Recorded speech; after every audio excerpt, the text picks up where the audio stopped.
Hello students, once again welcome to Bholanath Academy. In the students in physics first lesson that we are going to see 12th standard, first lesson name is rotational dynamics. If you want to study the rotational dynamics students, you should know the circular motion because rotational so many circular motions when we are if you know the knowledge of circular motion then only you can understand the rotational dynamics. Understanding students, so many because each and every particles if it will perform the circular motion then it will whole body will rotate, that is called as rotational motion. Okay students, that is rotational dynamics. If you want to understand the rotational dynamics students, you should know what is circular motion. What is circular motion students? The motion of a particle along the circumference of circle is called circular motion. Motion of particles along the circle, suppose this is the students circular path is there. Now this is the circle. The motion of particle, suppose one particle is performing a circular motion of particle along the circumference, this is the circumference of a circle is called circular motion. Okay students, the if any particle is performing circular motion, the velocity we are showing with omega and the acceleration we are showing with alpha bar. Understanding students? So now here the particle is moving like this. So what happens students, if it is moving like anti-clockwise direction, that means the omega will be upward direction as well as alpha bar will be also in upward direction. Understanding students? If it is moving in anti-clockwise direction students, that means here the velocity of this particle omega, that is angular velocity, will be downside. Understanding? That means it will move downside and here it will move upward direction. Understanding? This way you can find out the angular velocity. Understanding the direction of angular velocity upward direction, here it will go downward direction.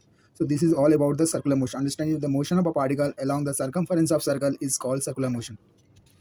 Now students, if you want to understand kinematics of circular motion, angular displacement, because if any particle is performing circular motion, there will be displacement. That displacement will be angular displacement, we are showing with theta bar. If there is a displacement, students, there will be angular velocity that we are showing with omega bar. That means rate of change of angular displacement with respect to time is called as angular velocity omega bar.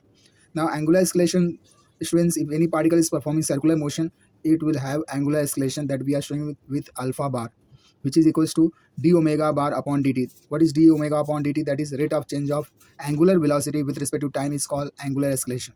Understanding students, what is the angular velocity? The rate of change, because your time is there, we are differentiating displacement with respect to time, that is called as angular velocity. Understanding students? So what is angular velocity? So yeah, this is the formula. Angular acceleration, that is alpha bar, is equals to d omega upon dt. Now students, a particle is performing linear motion, that is we call as what? Translational motion. This is the translational motion students. The particle is performing what? Linear motion. At that time what happens students? Particle is performing linear motion or displacement we are showing with S bar. Understanding? If particle is performing linear displacement, we are showing with symbol S bar, and the velocity we call as linear velocity, we are showing with V bar, that is rate of change of linear displacement with respect to time is called as linear velocity. If in examination sometimes they're asking what is linear velocity, so linear velocity is nothing but the rate of change of displacement, linear displacement with respect to time is called as linear velocity. Understanding students? We are showing with V bar. So V bar equals to ds bar upon dt. Now students, if the particle is performing linear motion, at the time there will be linear acceleration, we are showing with a bar, that is dv bar upon dt. That means in examination sometimes they're asking what is linear acceleration. So here again you can say students that we are differentiating velocity with respect to time. The rate of change of velocity, linear velocity with respect to time, is called as linear acceleration. Understanding students? These are the kinematics of circular motion, and here it is a kinematics of what? Linear motion. Understanding students? Now we are going to see students tangential velocity. What is tangential velocity?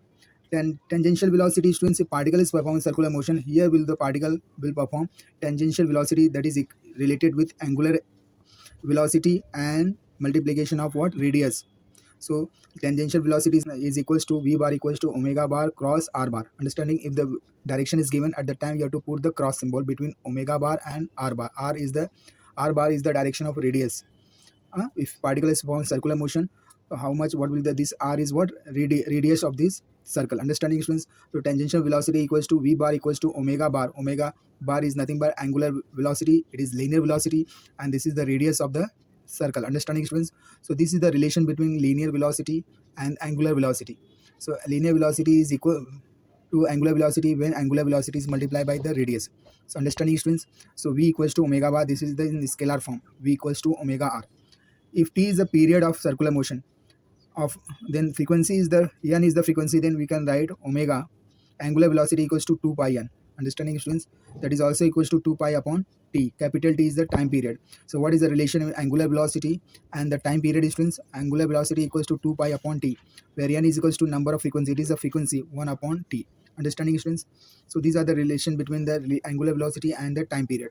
Radial inward acceleration, that is also called as centripetal acceleration. Radial inward acceleration, that is called as centripetal acceleration. What is centripetal acceleration, students? Which is along the radius. If the particle is performing circular motion, there is a centripetal acceleration because of the through the radius is called as radial inward acceleration. Understanding? That is called as centripetal acceleration. We are showing with a bar, which equals to dv upon dt. That is, now instead of v, you know v is equals to omega cross r bar. If you are going to differentiate, we are going to apply the d upon dt to these two omega bar cross r bar. So first we will do the differentiation of omega d omega upon dt. R will be as it is plus omega, then we are doing the cross product of the dr upon dt. So now students, you know d omega upon dt is nothing but acceleration, that is alpha bar. Cross will be as it is, r bar will be as it is, plus symbol plus symbol.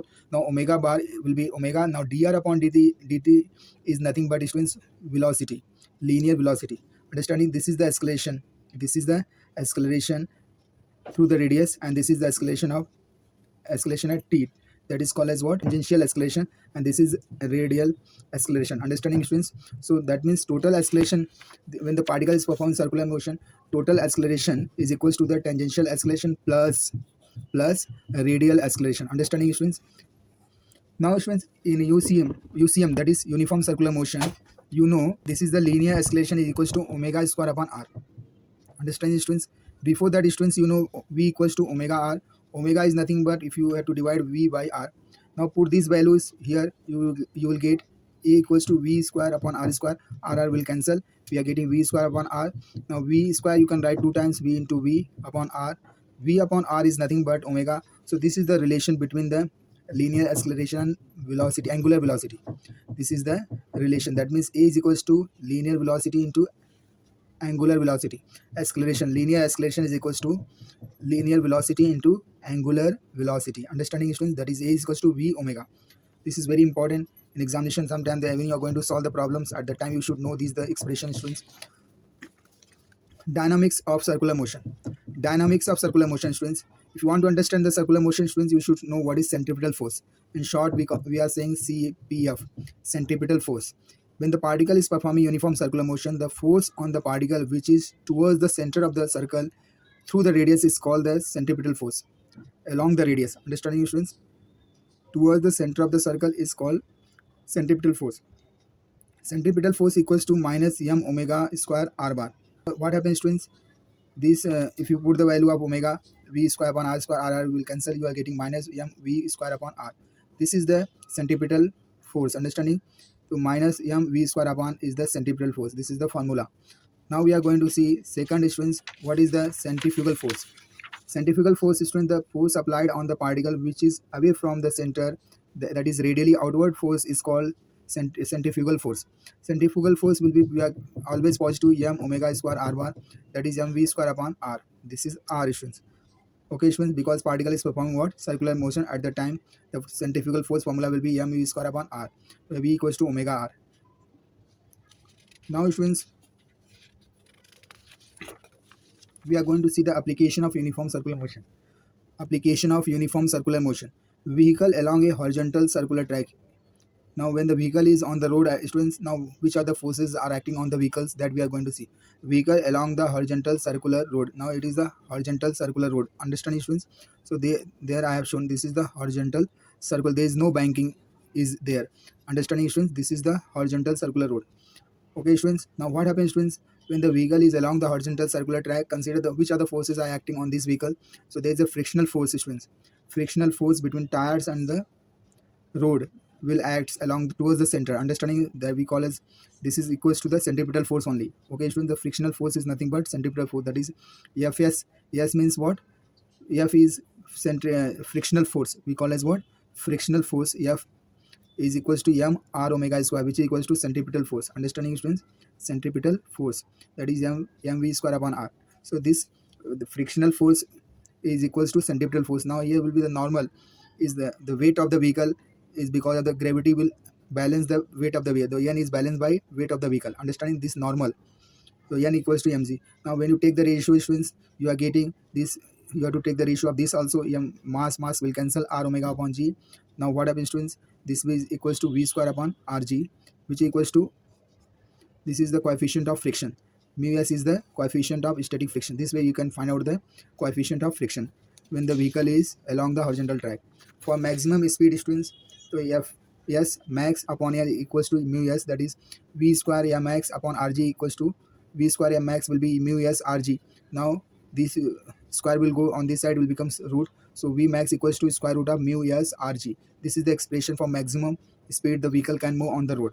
With the help of this velocity, the vehicle will move on the road. Now students, we are, what happens, second application is well or wall of death. What happens when the vehicle is moving inside the well, at the time which forces are acting? Now here the frictional force is between the wall of the well, and the weight of the vehicle will be downside. So fs, frictional force, is balanced by weight of the vehicle, and the normal is equals to what? Centripetal force, that is m r omega square, that is mv square. When you take the ratio students, that is equals to mu s. Now what happens students? Frictional force equals to mu s into n. Now put the value of n again here. Now it will cancel, mass will cancel. You are getting rg equals to mu s v square. So v square equals to rg upon mu s, where mu s is the coefficient of friction. Mu s is the coefficient of friction. Therefore minimum velocity at which this vehicle will move, that is equals to square root of rg upon mu s. This is very important students. If you like my video, please share it, subscribe it. Thank you very much.